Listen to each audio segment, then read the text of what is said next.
This is my take on how to pass formula writing assessments, quizzes, and tests. And we'll look at two types of problems. From the name of the compound or element, write the formula. And once you have the formula, this is how to calculate the molar mass of the compound. First, writing the formula from the name. And we'll start with the diatomic elements. This is important, and very often people make the mistake of not remembering that 7 elements are diatomic. They are all nonmetals, and you'll recognize their names. Diatomic, of course, means the molecule has 2 atoms. That is, it comes in packages of 2 atoms per molecule.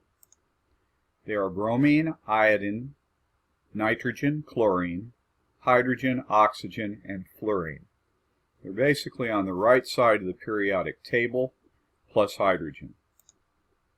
So remember this mnemonic, Brinkelhoff. As you see, bromine, iodine, nitrogen, chlorine, hydrogen, oxygen, and fluorine.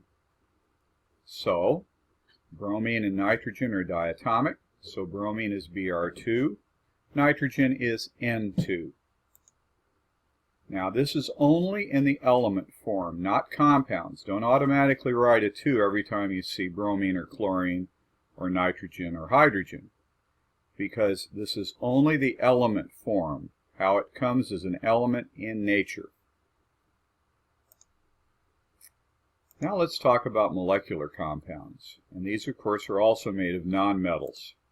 These are easy problems to do because the formula is actually in the name.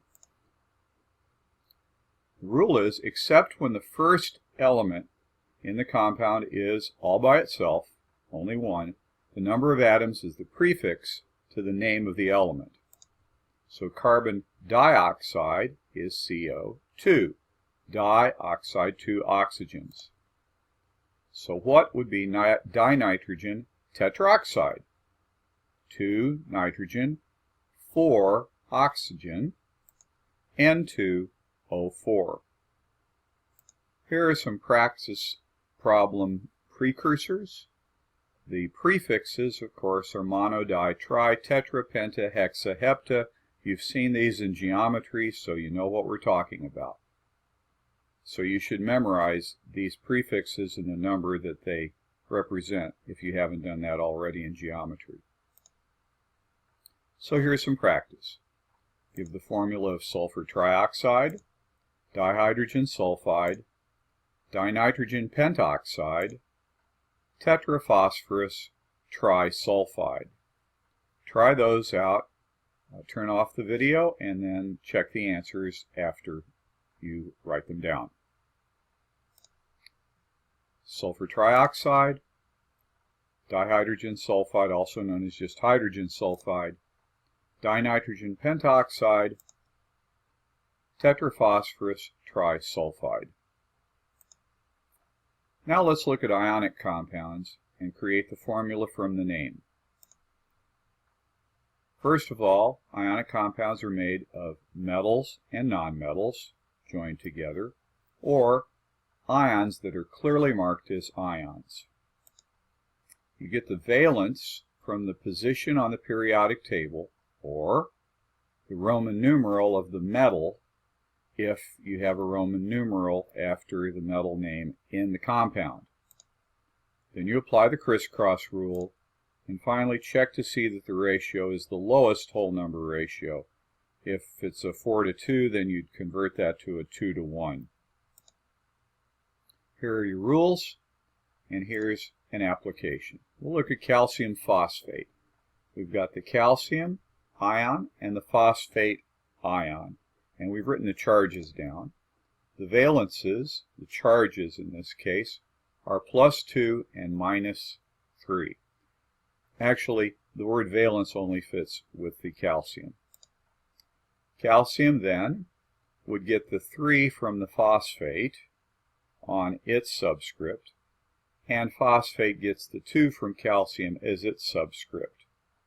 Now, to make it very clear that the phosphate is doubled, and the ratio, of course, is a small whole number, 3:2, But to make it clear that the phosphate is doubled, remember we put parentheses around the phosphate ion so that it's clear that we have 2 phosphates and 3 calciums.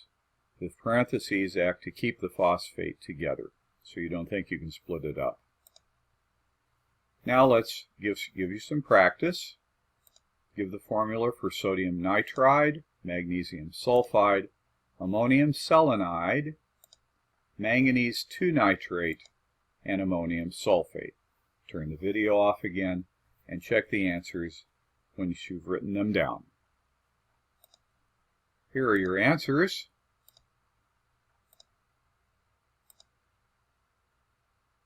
And you'll notice the parentheses are used here, here, and here to keep the ammonium ion together and the nitrate ion together. Now, getting the molar mass from formulas. Very simple. From the periodic table, you'll get the atomic masses of each element in the formula, and you'll multiply by the total number of each atom. If you have something in parentheses, the whole thing is multiplied by the subscript that follows the right parenthesis I've shown here.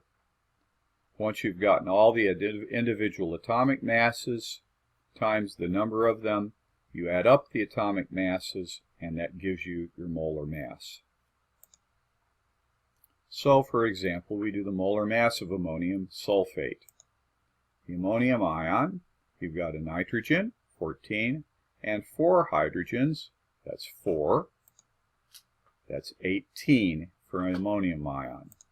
You have 2 ammoniums in the ammonium sulfate, and so you multiply 2 by 18 to get 36 for all of the ammonium ions. Sulfur is 32, oxygen is 64. Add all of these together, you get for ammonium sulfate 132 grams per mole. And now some practice. Dinitrogen tetroxide, magnesium sulfate, calcium phosphate, manganese 2 chloride. Here are your molar masses for you to check.